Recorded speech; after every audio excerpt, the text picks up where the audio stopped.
Gloria a Dios. Y dice la palabra de Dios en Juan capítulo 14, versículo 21, dice: el que tiene mis mandamientos y los guarda, ese es el que me ama. Y el que me ama será amado por mi Padre, y yo le amaré y me manifestaré a él. Iglesia, ¿sabe que hay algo que a mí siempre me llamó mucho la atención? Y es, ustedes saben quién es Jesús. Jesús es el alfa, es el omega, es el principio, es el fin, es el creador. Todo lo que existe, por Él existe, para Él existe. No hay nada en el universo que exista fuera de Él. Todo se mueve bajo su poder y su dominio y su control. Él es Dios que un día encarnó hace 2000 años para venir al mundo a predicarle al mundo las buenas nuevas, a dar la vida por aquellos que Él había destinado para salvación.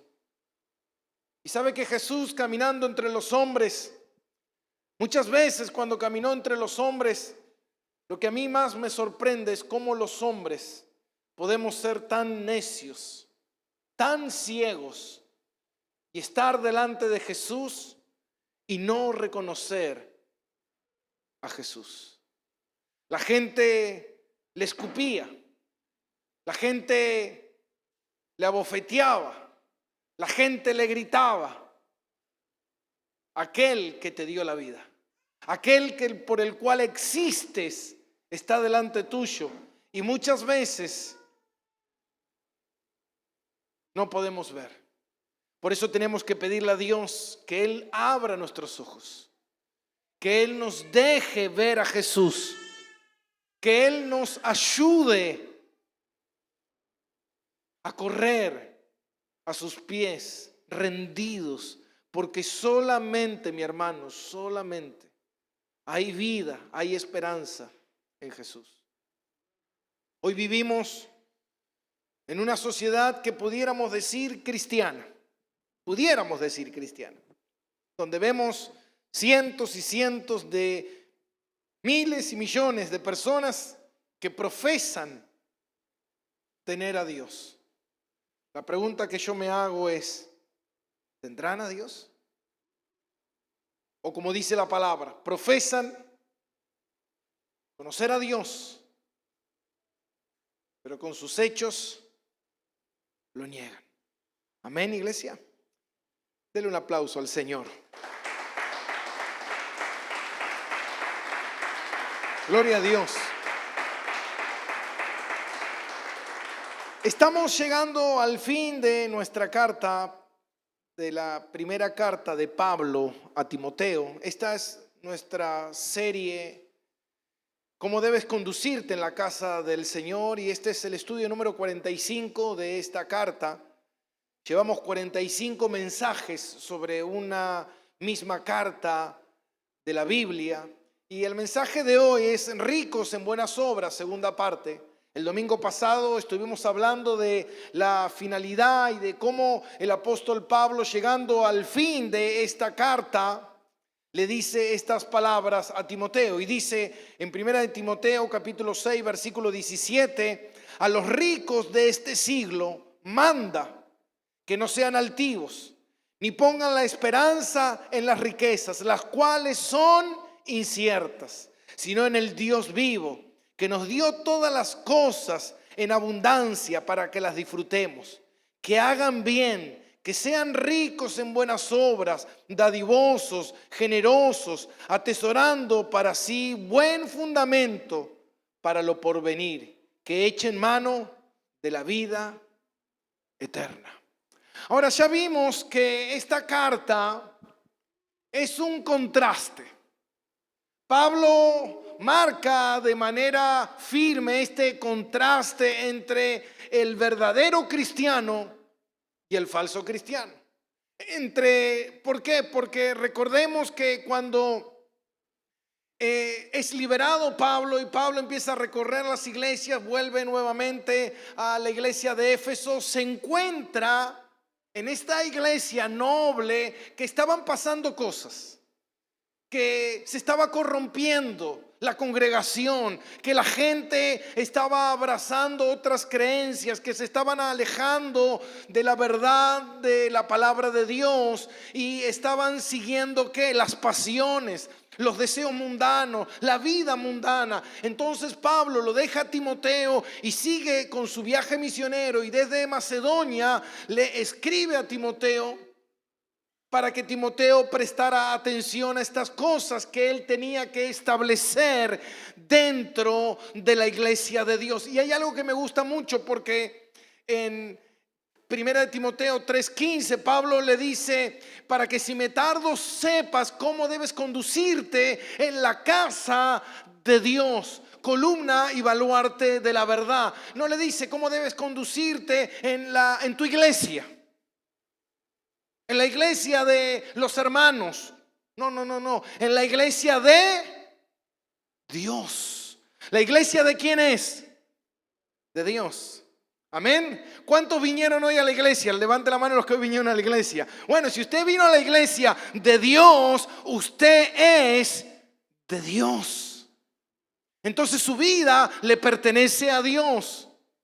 Usted es la iglesia de Dios. La iglesia de Dios no es el edificio. El edificio es un lugar donde nosotros nos congregamos, pero la iglesia es la congregación. Y le dice cómo debes conducirte, cómo la iglesia debe ser, cómo la iglesia se debe mover, qué es lo que la iglesia tiene que hacer. ¿Por qué? Porque hay parámetros. La iglesia no puede hacer lo que quiera. No puedo hacer algo yo dentro de la iglesia y decir, bueno, estamos haciendo esto porque a mí me parece. No se trata de lo que a mí me parece, sino se trata de lo que Dios manda. Yo tengo que vivir como Dios manda, como leíamos en Juan, amén. El que guarda su mandamiento. Guardar su mandamiento significa alguien que lo pone por práctica, alguien que lo vive, alguien que está atento a los mandamientos del Señor, le ama. Entonces, si yo digo que amo a Dios, pero no guardo sus mandamientos, no intento de practicarlo, no intento de vivirlo, como vivir la vida como Dios dice que yo tengo que vivir como cristiano. Hermanos, ser cristiano, hoy hay mucho de eso. Hoy hay mucho de gente que dice, yo soy cristiano, pero vivo a mi manera, hago lo que quiero, me muevo como yo quiero. Eso no es ser cristiano. Ser cristiano es alguien que entendió que estaba muerto y ahora vive para Cristo, que Cristo es su Señor, que Él está por encima de él, que su vida es dirigida por Dios en su palabra. Amén, mi hermano. No es dirigida por emociones, sentimentalismos, falsas expectativas, sino es guiada por la palabra de Dios. Entonces Pablo le dice a Timoteo, como vimos, Timoteo, huye de estas cosas. ¿De cuáles cosas? De las pasiones. Huye del movimiento, de cómo se mueven los falsos cristianos. Huye de todos los deseos mundanos. Huye del amor al dinero. Entonces Pablo para aquí nuevamente. Y ya vimos que al principio del capítulo 6, hermano, la Biblia es clara en esto. Y nosotros, si vemos que la palabra de Dios está hablando de esto, tenemos que frenar y decir, ¿qué es lo que Dios nos quiere decir con esto? Entonces, en el principio del capítulo 6, Pablo le dice que habrá muchas personas que están amando el dinero, detrás del dinero, ellos quieren dinero. Y Pablo aquí frena nuevamente y le dice, ahora bien, ahora vamos a hablar de cómo la iglesia o cómo un cristiano debe administrar el dinero ¿de quién es el dinero? De Dios. ¿No es de Dios usted, mi hermano? Entonces, si usted es de Dios, pero ahí está el problema. El problema es que yo soy de Dios, pero mi dinero no es de Dios. El dinero es mío. ¿Se da cuenta? Entonces muchas veces la gente, mira, tú le puedes hablar de cualquier cosa, pero cuando a alguien le hablas de dinero, enseguida la persona le cambia la cara. No te metas con mi dinero. Entonces, ¿sabes qué, mi hermano? Cuando tú ves ese comportamiento es porque muchas veces nuestro corazón está apegado al dinero. y pensemos por un momento. Yo sé que muchas veces uno dice, bueno, pastor, pero el dinero uno puede comprar cosas, adquirir cosas. ¿Sabes qué, mi hermano? Dios no maneja el dinero, Dios maneja la gracia, la misericordia, amén. Pero Dios entiende y Dios permite que nosotros tengamos y que seamos bendecidos. Por eso dice la palabra, dice que Dios nos da en abundancia. ¿Para qué? Para que la disfrutemos. Pero nunca para que seamos controlados, nunca para que seamos ávaros, nunca para que seamos codiciosos, nunca para que el dinero maneje tu vida. Mi hermano, el dinero no puede manejar tu vida, tú debes manejar el dinero. Y muchas veces la gente, y esto lo vemos constantemente, cómo la gente pierde la cabeza por el dinero. Por el dinero, hermano, la gente mata. Por el dinero la gente roba. Por el dinero la gente estafa. Hace tanto daño por el dinero. Entonces muchas veces nosotros tenemos que indagar en nuestro corazón y decir, mi corazón está tan atado, tan apegado al dinero. Y es lo que Pablo le dice, manda a los ricos de este siglo. De este siglo está hablando del tiempo presente, de este tiempo. No está hablando, manda a los ricos que una vez existieron, o manda a alguno cuando alguna vez sea rico. Y ya vimos la semana pasada en qué contexto Pablo está hablando de la palabra riqueza. Porque nosotros que vivimos en la Argentina y vivimos en un país tercermundista, podríamos decir, bueno, pastor, nadie es rico. ¿Quién es rico? Una persona rica es alguien que tiene un yate, alguien que tiene una mansión, alguien que tiene 3, 4 vehículos en su casa. ¿Quién es así? ¿Quién tiene eso? Nadie. Entonces uno podría decir, bueno, entonces no hay rico, ese mensaje no es para nosotros. No. Pero la palabra rico aquí quiere decir toda aquella persona que tiene más de lo esencial. Una persona rica es una persona que tiene más de lo esencial para su existencia. Sea vestido, sea comida y sea un techo. Si una persona tiene 2 mudas de ropa, esa persona es rica. ¿Por qué? Porque esa persona tiene 2 mudas de ropa. ¿Cuánto necesito yo para vestirme? Una sola. Pastor, en este momento usted tiene 2, 3 mudas de ropa puesta. No, tengo una sola. Entonces, en algún momento de tu vida, ahí donde tú tienes que administrar. Porque en algún momento de tu vida, tal vez tú tienes en tu casa 3, 4 pares de zapatillas, ¿no? Y uno dice, bueno, pastor, pero yo no soy rico. Sí, pero tal vez te encuentres con una persona que no tiene ni siquiera un par de zapatillas. Dime, ¿eres rico delante de esa persona que tiene 3, 4 pares de zapatillas? Claro que sí, porque tú tienes 4 y él no tiene ninguno. Ay, bueno, y que se arregle. No es mi problema. Y ahí es donde nosotros somos representantes de Cristo. Ahí es donde nosotros tenemos que empezar a mostrar cómo realmente somos como administradores. Ahora la pregunta es, ¿Dios es soberano? Claro que sí. Dios es soberano en todas las cosas. Dice la palabra de Dios, dice que a algunos Dios enriquece, a otros Dios empobrece. Ahora en esta situación, este hermano tiene 3 pares de zapatillas y este tiene ningún par de zapatillas. Entonces Dios soberanamente orquestó todas esas cosas, claro que sí. ¿Para qué? Para probar el corazón del hombre. Para ver aquel que tiene 3 zapatillas, ¿dónde está su corazón? Y su corazón está en que a mí no me interesa lo que a vos te pase. No me interesa si realmente anda descalzo, embromate, jodete. No es mi problema. Entonces es ahí donde Dios permite. Ahora, ¿Dios permitió que aquella persona tenga 3 pares de zapatillas? Claro que sí. Pero fue Dios que se las dio. No fue Él que las adquirió. Fue Dios que le dio los recursos, la fuerza, los medios, los contactos, todo para tener 3 pares. Porque en algún momento esa persona iba a ser probada a ver dónde está su corazón. Y la palabra de Dios dice que donde está tu corazón, ahí es donde está tu vida. Hermano, entonces, ¿dónde está tu corazón? Entonces Pablo le dice, manda a los ricos de este siglo. ¿Quiénes? Toda aquella persona que tiene más de lo esencial. ¿Y sabe qué, mi hermano? En su 99,9% la gente tiene más de lo esencial. La gente tiene, muchas veces, a veces te encuentras que no llegas a fin de mes, que esto, que aquello, que lo otro, pero no llegas a fin de mes. ¿En qué sentido no llegas a fin de mes? No, pastor, lo que pasa es que yo no llego a fin de mes. ¿No llegas a fin de mes en qué? En pagar Netflix, en pagar DirecTV, en pagar la cuota del celular, en pagar la cuota de las zapatillas que te sacaste. Y eso no es llegar a fin de mes. Eso muchas veces, hermanos, son gustos. Son atenciones que nosotros muchas veces nos hacemos. Bueno, pastor, pero todo el mundo tiene derecho a esas cosas. ¿Quién dice eso? Eso lo dices tú, pero no lo dice Dios.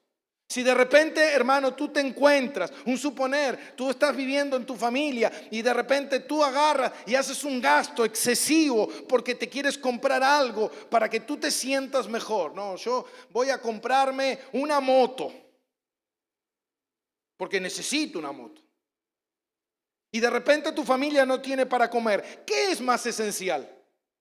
¿La moto o la comida? La comida. Ahora, entonces la palabra de Dios dice, aquel que no provee para los suyos es peor que un ¿qué? Que un incrédulo. Entonces, ¿qué hizo la persona? La persona escogió su bienestar, su imagen, su apariencia, lo que él quería, en vez de proveer lo que dice la palabra de Dios. ¿Se da cuenta que ahí no hay un problema de necesidad, hay un problema de administración? Hay un problema del corazón. ¿Se da cuenta, mi hermano? Entonces es ahí donde nosotros tenemos que aprender lo que la palabra de Dios dice. Entonces Pablo le dice, manda a los ricos de este siglo a que no sean altivos, ni pongan la esperanza en las riquezas, las cuales son inciertas, sino en el Dios vivo que nos da todas las cosas abundantemente para que las disfrutemos. Para que no sean altivos. Y mira lo que dice la palabra de Dios. La palabra de Dios dice en Filipenses capítulo 2 versículo 4, dice, no mirando cada uno por lo propio suyo. Hermano, nosotros no fuimos llamados a mirarnos, a ser el centro del mundo, a mirar mi propio ombligo. Yo no fui llamado a mirarme a mí mismo. Yo fui llamado a mirar lo que está pasando a mi alrededor. Yo fui llamado a cuidar de los que están al lado mío. Eso manda la palabra de Dios. Fíjate algo, a mí, hermano, muchas veces me ha pasado a mí. De gente que ha venido a mi casa y me ha golpeado la puerta. Y me dice, hola pastor, ¿cómo anda mi hermana? Dios la bendiga. Sí, ¿qué anda haciendo? No, acá le traje a una persona que encontré en la calle que anda necesitando. Se lo dejo acá, pastor. Espera. ¿Me lo encontré yo o te lo encontraste vos? Si te lo encontraste vos es porque Dios quiere probarte ¿a quién? A vos. Pero sabe, así somos nosotros. No, pero que usted tiene, pastor. Usted ocúpese, usted es el pastor de la iglesia. No, mi hermano, ¿se da cuenta que no estamos entendiendo? No hemos entendido lo que realmente Dios nos está diciendo. Por eso muchas veces nosotros ponemos la esperanza ¿qué? En el dinero. Nuestra vida es el dinero. Si yo tengo dinero voy a ayudar. Y a veces no se trata de tener mucho dinero para ayudar. A veces se trata de ayudar a quien Dios te manda ayudar. A veces se trata de hacer lo que Dios te dice que tengas que hacer. A veces se trata de ordenar tu economía. A veces se trata de ordenar tu hogar. A veces se trata de cumplir con las cosas que Dios quiere que tú cumplas.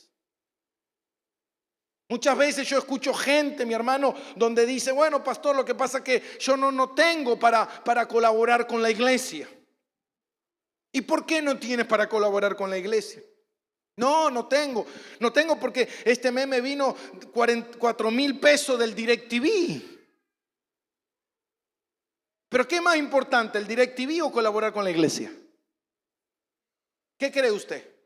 Y pastor, pero yo trabajo todo el día, yo tengo que tener en mis canales ahí donde yo puedo ver y disfrutar. Pero Dios, si no te dio Dios para que tú tengas para el DirecTV, tú no puedes dejar de faltar a lo que Dios te mandó como compromiso. ¿Se da cuenta? Y ahí es donde muchas veces nosotros no nos damos cuenta. Pensando que ¿qué?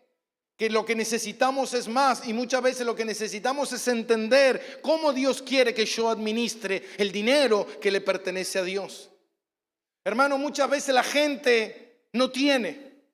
Y cuando no tiene esa persona, yo lo he visto muchas veces, cuando la gente no tiene, es amable, pide, no me da una mano, no me ayuda, no me das una mano en esto, no me permites esto, aquello, lo otro. Pero cuando esa persona adquiere tener un poquito, en el trabajo lo ascendieron. Antes, cuando estaba en el trabajo, cuando recién empezó, a todo el mundo trataba bien. Ahora lo subieron en el trabajo y ahora que es como medio jefe, ya basurea a todo el mundo. ¿Usted conoce eso? ¿Conoce gente así? Hermano, gente que de repente nunca tienen nada y de repente tienen 2 monedas más y ya creen que son superiores a otros. ¿Por qué? Porque creen que el dinero les da una posición. Cree que el dinero les da un prestigio. Hermano, el dinero no te da nada. Eso es mentira. Eso es lo que te vende el mundo. Eso es lo que la gente cree. Cree que porque si tengo plata valgo. No, mi hermano, tú puedes valer mucho para el mundo, pero para Dios no valer nada. No importa cómo te vea el mundo, lo importante es cómo te ve Dios. ¿Y cómo te ve Dios? Dios te ve a alguien fiel a lo que Él te mandó a hacer. Dios te ve como alguien a quien Él salvó para su gloria. Justamente estos días hablaba con un hermano y me decía de los problemas que estaba teniendo. Y yo le digo, hermano, venga el domingo a la iglesia. Eso es lo que Dios quiere, que usted venga a la iglesia. Bueno, si puedo, voy a tratar de ir a la iglesia. Hoy no está aquí en la iglesia. ¿Se da cuenta, mi hermano? Entonces Dios no es lo más importante de su vida. Lo más importante de su vida es solucionar sus problemas. Pero no se da cuenta que los problemas que está teniendo en su vida muchas veces tienen que ver por estar lejos de Dios. Tienen que ver que son permitidos por Dios.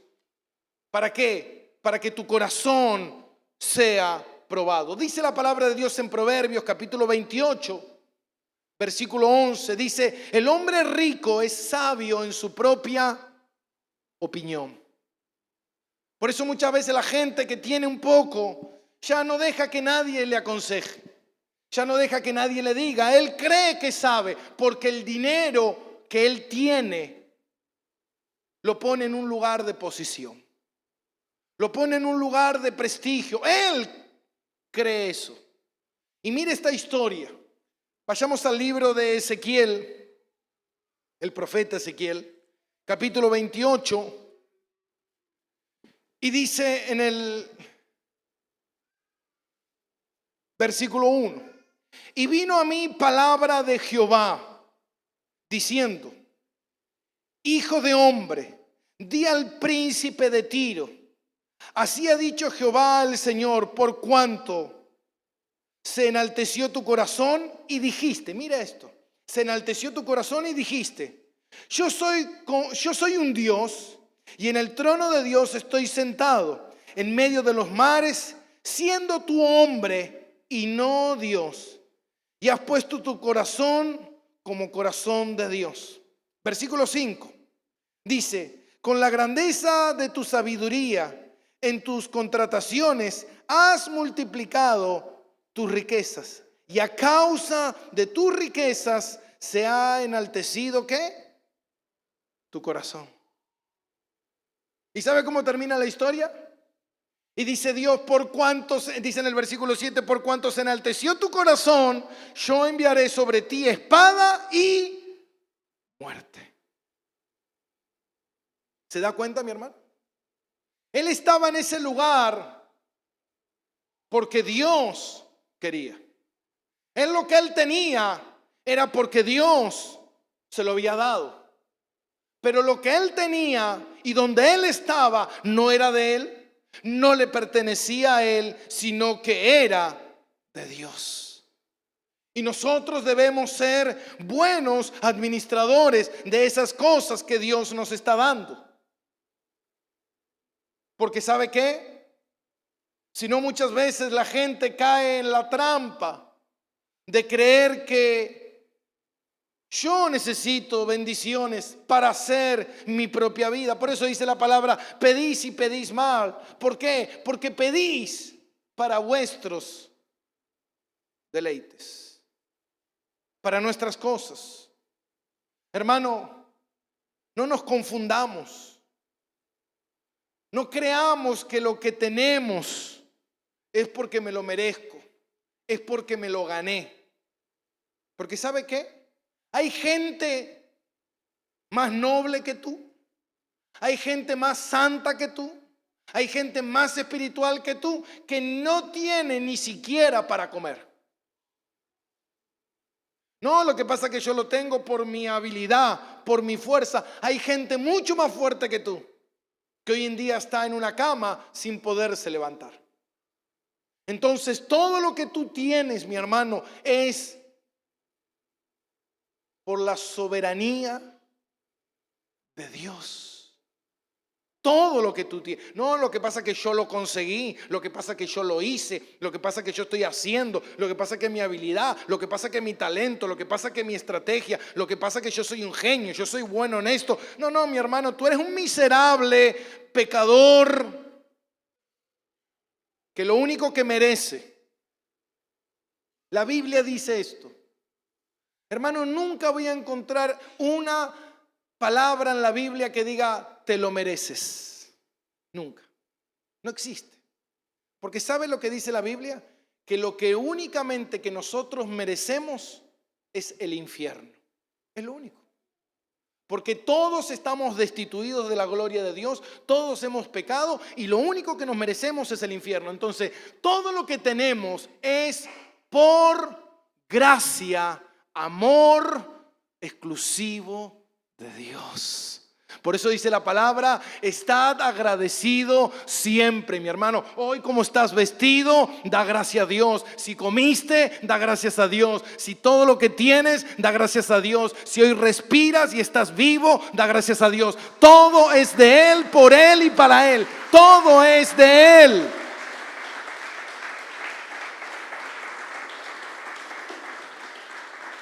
No, esto es mío, no, esto es mío, no, yo soy no, hermano, no te confundas. Mire lo que dice Lucas capítulo 12. Lucas capítulo 12, en esta oportunidad nos encontramos que Jesús estaba predicando a las multitudes y se le acercó un hombre y le dijo, maestro, dile a mi hermano, mira, parece que el hermano obviamente, seguramente era el hermano mayor y había recibido toda la herencia. Y este otro hermano era un hermano que estaba muy necesitado. Tal vez tenía muchas necesidades, no tenía para comer. Entonces fue y le dijo a Jesús, Jesús, dile a mi hermano que reparta, que sea generoso, que no sea tan ladrón, porque lo que él tiene era de papá y se lo quedó todo, no nos dio nada. Entonces mire lo que dice la palabra de Dios. Y dice, versículo 15, y le dijo, mirá, guardaos de la avaricia, porque la vida del hombre no consiste en la abundancia de los bienes que posee. También le refirió una parábola diciendo, la heredad de un hombre rico había producido mucho. Y él pensando dentro de sí, diciendo, ¿qué haré? Porque no tengo donde guardar mis frutos. Y dijo, esto haré, ya sé, derribaré mis graneros y los edificaré mayores. Y allí guardaré todos mis frutos y mis bienes. Y diré a mi alma, alma, muchos bienes tienes guardados para muchos años. Qué lindo, ¿no? Wow, que estaba muy próspero. Reposa, come, bebe, regocíjate. Pero Dios le dijo, necio, esta noche vienen a pedir tu alma y lo que has provisto, ¿de quién será?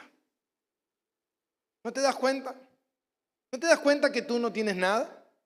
Ahora fíjate algo, este hombre era un codicioso, un avaro, porque dice que Este hombre tenía, y lo que tenía empezó a producir, pero produjo porque Dios quiso que produjera. Su vida estaba bendecida porque Dios quiso que su vida fuera bendecida. Y cuando fue bendecido, este hombre dijo, ¿qué haré con mi riqueza? ¿Por qué? Porque ya estoy satisfecho. Este hombre estaba satisfecho. Este hombre ya tenía sus graneros llenos. Y de repente tenía más. ¿Se da cuenta? Es como que de repente usted, no sé, mi hermano, abre su alacena y su alacena está llena. Y de repente usted mañana es bendecido y tiene cierto dinero y ve que sus responsabilidades con Dios no la está cumpliendo. Sus responsabilidades con el hermano no la está cumpliendo. Entonces usted dice, ¿y qué haré con este dinero? Ah, ya sé, voy a comprar más cosas para tener más. Y Dios dice, pero si tu alacena ya está llena. ¿Cuál es el punto? Y no, bueno, pero es mío. Entonces yo merezco. Entonces Dios dice, bueno, yo te dejo que vayas y que llenes más y que compres más y que tengas más. Abundancia, abundancia. Hasta que llegó el día en que Dios le dijo, hey, necio, ¿no te das cuenta de que todo lo que tienes, no disfrutarás nada de eso? No disfrutarás nada de eso, sino que lo disfrutará otra persona. Por eso, mi hermano, nosotros tenemos que entender esto. Tenemos que entender que fuimos llamados para Dios. El pastor John MacArthur dice, hoy en día hay muchos cristianos que son apáticos, fríos. ¿Y saben por qué? Porque necesitan poco a Dios. Porque ellos cambiaron a Dios por el dinero del mundo. El dinero del mundo les proporciona todo. Yo ya no necesito ir tanto a la iglesia porque estoy bien. Yo iba cuando estaba mal a la iglesia y lloraba y le pedía a Dios misericordia, pero hoy en día estoy bien, yo ya no necesito ir tanto a la iglesia, ya tengo que... ¿Sabe cuánta gente, hermano, he escuchado así? ¿Sabe cuánta gente que me ha dicho, no, pastor, este domingo yo no puedo ir a la iglesia porque ahora que me compré un auto tengo que salir a pasear con la familia? Justamente una persona una vez me dijo eso. Una vez una persona me dijo, pastor, yo no puedo ir a la iglesia porque bueno, ahora que nos compramos un auto tenemos que salir a pasear y disfrutar un poco. ¿Sabe qué, mi hermano? Se lo digo esto hoy aquí delante de Dios. Esa persona que me dijo eso hoy no tiene familia. Wow. Su matrimonio se destruyó. Dígame si no es necio. Pensó que uno puede vivir a su manera sin Dios. Y no es así. Hoy muchos hablan de que su vida les pertenece a Dios. Pero ¿saben qué, mi hermano? Cuando tú les hablas de dinero, ya no sé si su vida le pertenece tanto a Dios. Y Dios nos llama a ser buenos administradores del dinero. Que nosotros como hijos de Dios tenemos que aprender a participar del sustento de la iglesia. Hermano, ¿sabe que Dios dijo y mandó a que la iglesia sea sostenida no por Dios, sino por sus miembros? Eso fue siempre así. Desde los tiempos antiguos siempre fue de esa manera. Yo no voy a sustentar a la iglesia, yo necesito sustentar mis gustos. Pagar mi Netflix, pagar mi internet, mi diversión, mis cervecitas, mis vinitos, mis puchitos.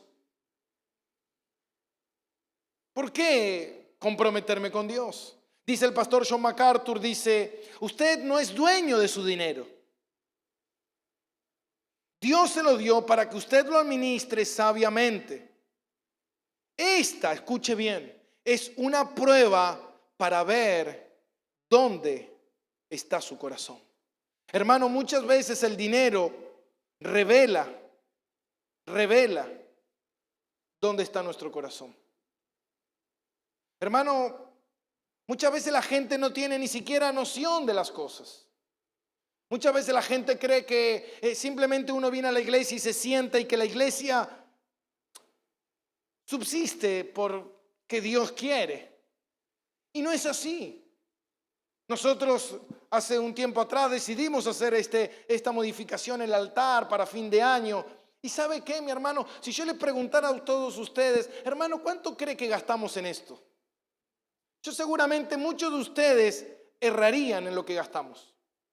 Muchos dirían, bueno, gastó 2.000, 3.000, 4.000, 5.000, 6.000, 7.000, 8.000, 9.000, 10.000, 11.000, 12.000, 13.000, 14.000, 15.000, 16.000, 17.000, 18.000, 19.000, 20.000. ¡Hey, pastor! ¡Tanto! Sacamos la cuenta con Eva, 25.000 pesos gastamos. En eso, pastor. En eso. ¿Sabe cuántos juegos de luces hay acá? 10 juegos de luces. ¿Sabe cuánto vale cada juego de luz? 700 pesos. Solamente en las luces hay 7.000 pesos. En las cortinitas esas que compramos ahí, tenés 3 cortinas, vale casi 5.000 pesos cada cortina. Comprar la tela. Vale 500 pesos el metro de tela. ¿Se da cuenta, mi hermano? Y así sucesivamente.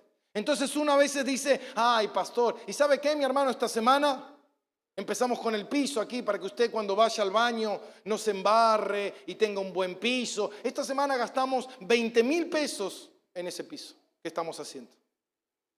La otra semana hemos gastado no sé cuánto en lo que estamos haciendo, en todo lo que es plomería. Creo que la otra semana hemos gastado alrededor de 10.000. No está Javier en este momento, pero habremos gastado entre 10.000 y 12.000 pesos entre los caños que hemos puesto para hacer toda la instalación de agua. Ahora, ¿sabe usted, mi hermano, cuánto dinero muchas veces entra en la iglesia? A veces entra 3.000, 4.000, 5.000. Ahora se da cuenta que muchas veces eso no es correcto. Ahora mire lo que dice la palabra de Dios. Dice, que hagas bien, que seas rico en buenas obras. Entonces Dios manda, y la palabra manda no es una opinión, En la Biblia no es una opinión. Cuando la palabra dice manda, no es una opinión, es un mandato. Manda, dice a los ricos, a esto, que hagan bien, que sean ricos en buenas obras, dadivosos, generosos, atesorando para buen fundamento, para lo porvenir, y que echen mano a la vida eterna. Ahora vamos a explicar eso. Pero manda, ¿qué?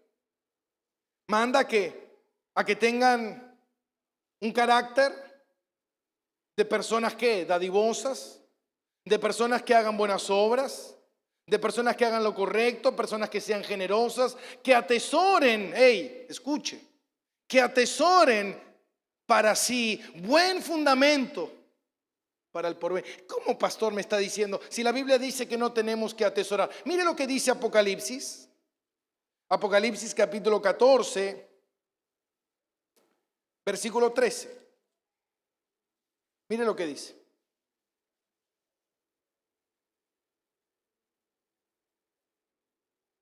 Dice, oí una voz que desde el cielo me decía, escribe, bienaventurado de aquí en adelante los muertos que mueren en el Señor.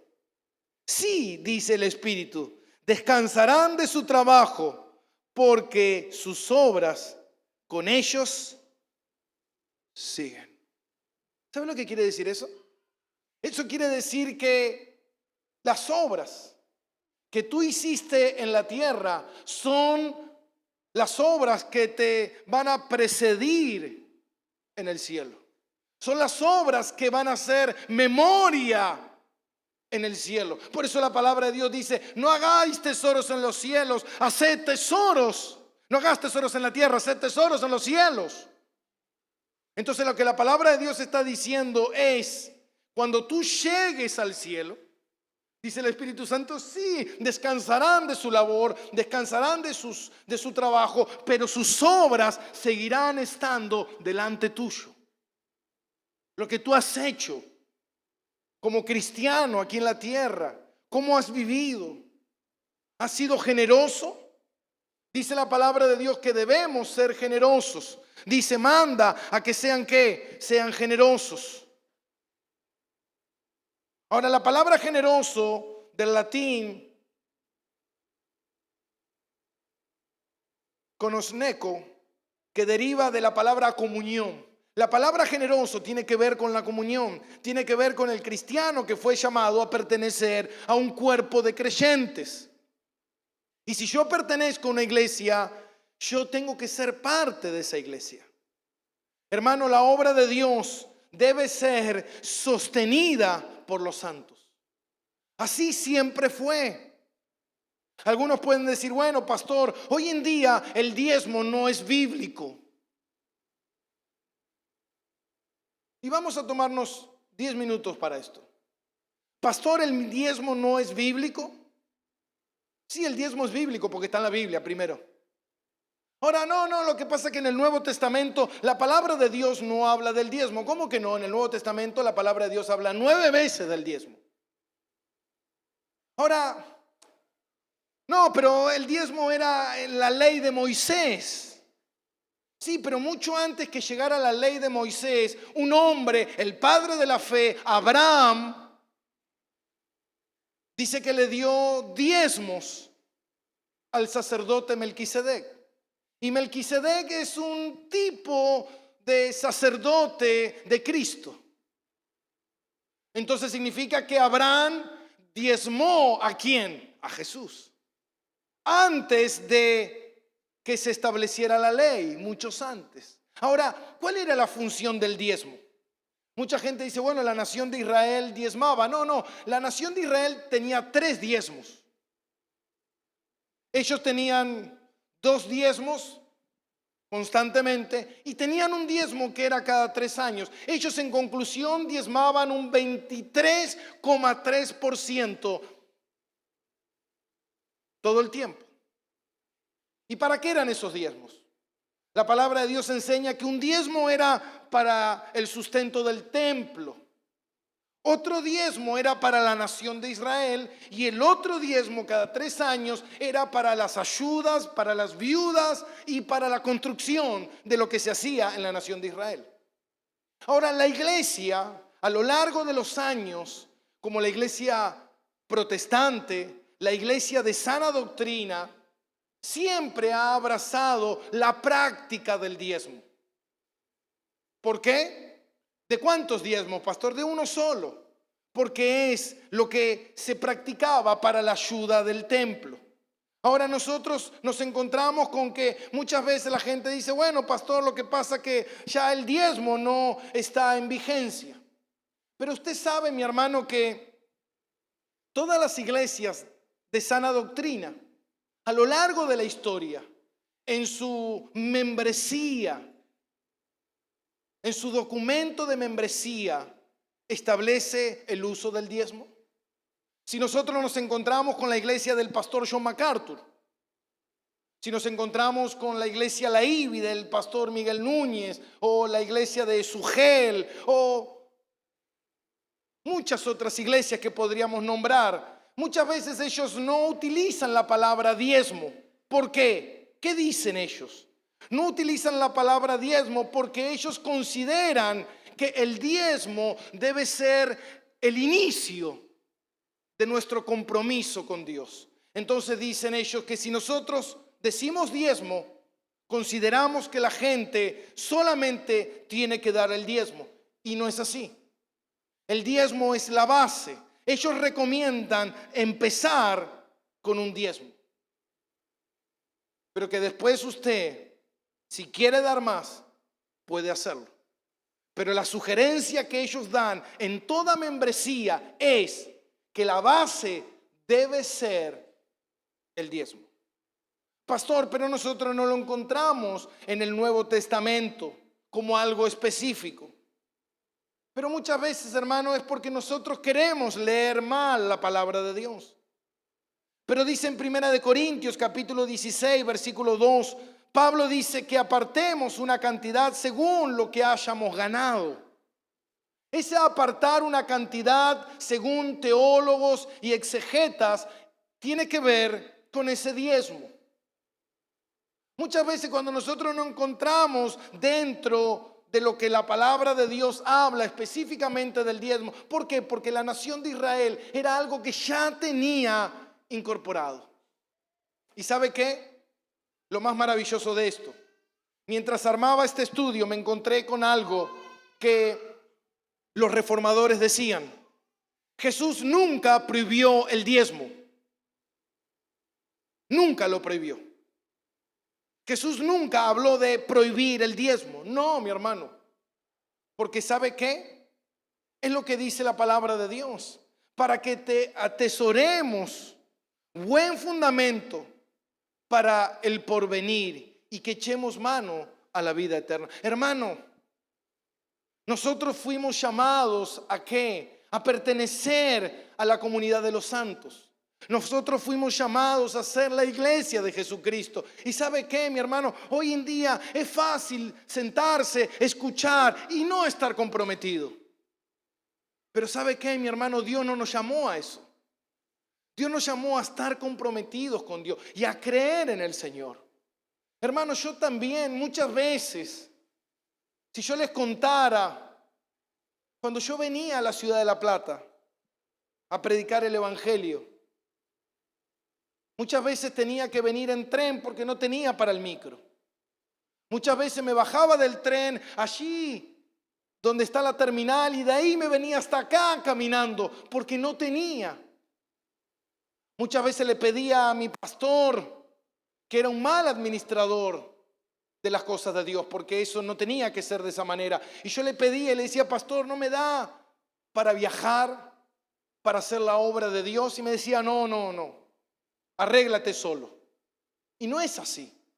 Nosotros a lo largo de todos estos años hemos ayudado a tantas iglesias. Hemos ayudado a tantos hermanos. Hemos construido aquí y todo lo que hemos hecho siempre fue para la gloria de Dios. Dios nos ha provisto. Pero esto no quita de que esto se enseñe. Yo sé que hay muchas personas aquí adentro en la iglesia que puedo decir que ustedes están haciendo buenas obras para el reino de los cielos. Hay mucha gente aquí adentro y no quisiera nombrarlos porque no me quisiera olvidar de ninguno, pero hay muchos que están siempre presentes en mis oraciones recordando de que son generosos, dadivosos y que siempre están dando con alegría para el sustento de la obra de Dios. Y alabo al Señor por esa gente. Pero también hay otras personas que sé que le cuesta. Y hermano, tenemos que aprender de aquellos hermanos tal vez más maduros, más responsables, de aquellos hermanos que siempre están comprometidos, que siempre están ayudando, que siempre están colaborando, porque ¿sabe qué, mi hermano? No sé si pudiera hacer la obra sin la ayuda de esos hermanos. Hermano, todo lo que hacemos aquí es gasto. Todo lo que pasa aquí es gasto. El domingo pasado vimos que una silla se rompió. Y es normal, eso pasa. Pero ¿sabe qué, mi hermano? A veces nos encontramos en una situación que decimos, bueno, pastor, hay que comprar 20 sillas más porque nos estamos quedando sin sillas. Pero ¿cuántos son 20 sillas? Y 50.000 pesos. ¿Y dónde sacamos ese dinero? ¿Se da cuenta, mi hermano? Yo hace muchos años, cuando recién empecé a servir acá, y yo le decía a mi pastor, pastor, ayúdenos. Y él me decía que no. Y todo lo que nosotros recaudábamos en ofrenda, en diezmo, la iglesia nos decía, no, tú tienes que traer todo. Y así fueron nuestros 2 primeros años, donde nosotros todo lo que recaudábamos teníamos que llevarlo a la iglesia central y no nos daban nada. Entonces yo me acuerdo que muchas veces ahorraba monedas. ¿Y sabe lo que hacía? Allá en Buenos Aires había una fábrica de sillas. Y yo iba a la fábrica de sillas, me acuerdo, iba y compraba 4 sillas. Y las metía en mi autito, las metía en el asiento trasero y me venía hasta acá todas las semanas con 2 sillas, con 3 sillas. Y yo le decía, hermano, acá tenemos 3 sillas. Y semana tras semana íbamos comprando la silla. Con mucho sacrificio yo podía juntar ese dinero. ¿Y sabe qué, mi hermano? Así se hacen las cosas, con sacrificio. Muchas veces la gente dice, pastor, ¿Y en qué necesita la iglesia? Tú no sabes todas las cosas que nosotros podríamos hacer si todos se comprometieran. ¿Cuántas más personas pudiéramos ayudar? ¿A cuántos más hermanos pudiéramos ayudar? Justo estos días estaba hablando con un hermano. Escuche esto, por favor. La palabra de Dios dice que el obrero es digno de su salario, ¿no? Bien. Y yo le dije a este hermano, le digo, hermano, para el año que viene yo quiero que la iglesia crezca y madure, porque yo necesito un pastor que me ayude. Un pastor que me ayude a dar estudios, un pastor que me ayude a evangelizar, un pastor que me ayude a visitar familias, un pastor que me ayude que cuando yo no puedo predicar, él pueda predicar. Pero ¿sabe qué, mi hermano? La única manera de conseguir un pastor que me ayude es alguien que sea millonario, que no tenga que trabajar para ocuparse de la obra, porque si se realmente tiene que vivir de la obra no tiene para pagarle. Entonces yo le decía a este hermano, le digo, hermano, ¿cuánto gana usted en su trabajo? Y él me dijo, yo gano tanto. Y yo le digo, ¿cómo me gustaría que la iglesia tuviera ese dinero para que pudiéramos pagarle, para que ese hermano pudiera ayudar en la obra de Dios? Porque imagínese, mi hermano, si nosotros quisiéramos hacer un montón de cosas. Imagínese que tengamos al hermano Eliel y que un día digamos, bueno, queremos que el hermano Eliel un día trabaje para la obra. Hermano, porque para mí me es muy útil. Él se ocupa de las redes sociales, él edita, él escribe, él arma todo lo que es video, todo. Hermano, hasta muchas veces hasta llega tarde los domingos porque está cansado. Él se levanta todos los días a las 6, 7 de la mañana para ir a trabajar y trabaja hasta las 5 de la tarde y después de ahí se tiene que ocupar de su familia. ¿Usted cree que él pudiera ayudarnos en la iglesia más que un domingo? No puede. Pero él es el que edita los videos. Él es el que edita las prédicas. Entonces yo le decía, este es un hermano en el cual a mí me haría mucha falta dentro de la iglesia. Pero para que eso ocurra, él tendría que renunciar a su trabajo. Pero ¿sabe lo que pensamos nosotros los cristianos? Y bueno, si él fue llamado al ministerio, que se arregle. Yo no voy a poner plata para pagarle el sueldo al hermano. Y eso está mal. Porque no hemos madurado. A mí no me importa. Pero ¿sabe qué? Hay gente que necesita ser visitada. ¿Y sabe qué? Usted no la va a ir a visitar.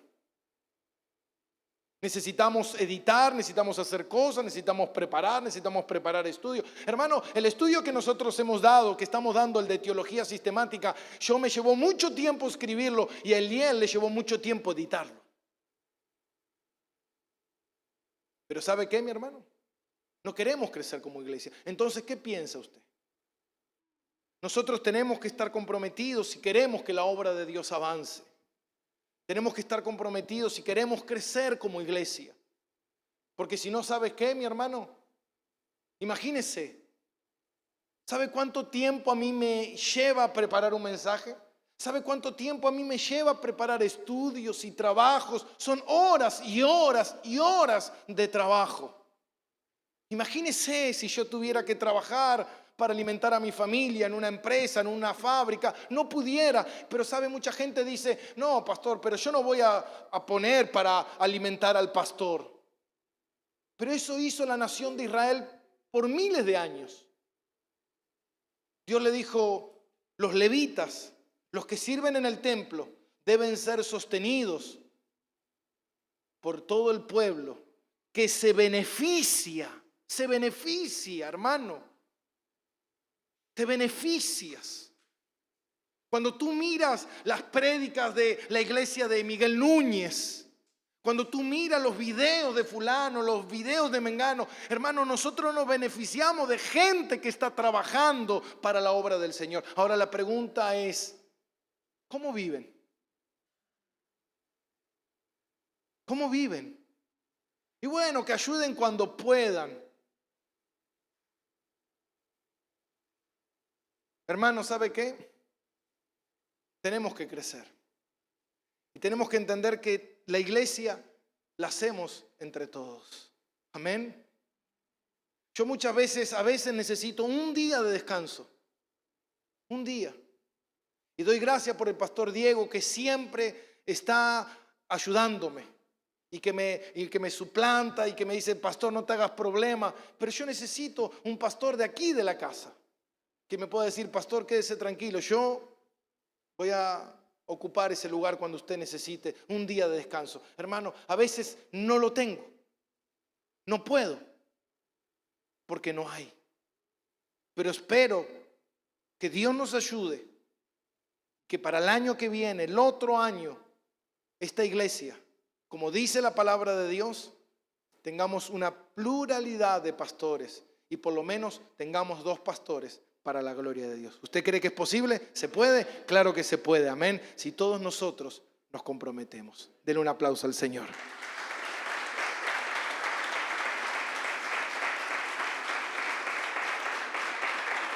Gloria a Dios.